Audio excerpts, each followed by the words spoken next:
Belajar. Macam biasa. Hari ini kita ada pelajar baru ya. So saya harap kamu dapat sesuaikan diri sama dia dan tunjuk aja baik-baik, okey? Faham? Okey, masuk. Cepat sikit.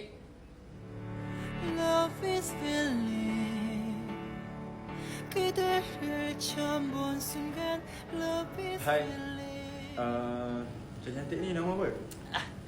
Nama saya Aisyah. Aisyah. Dia Nurul.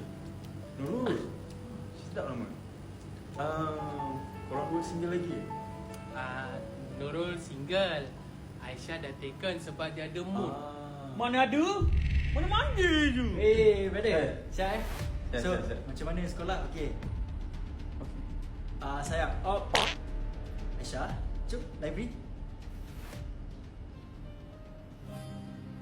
Aisyah. Ish!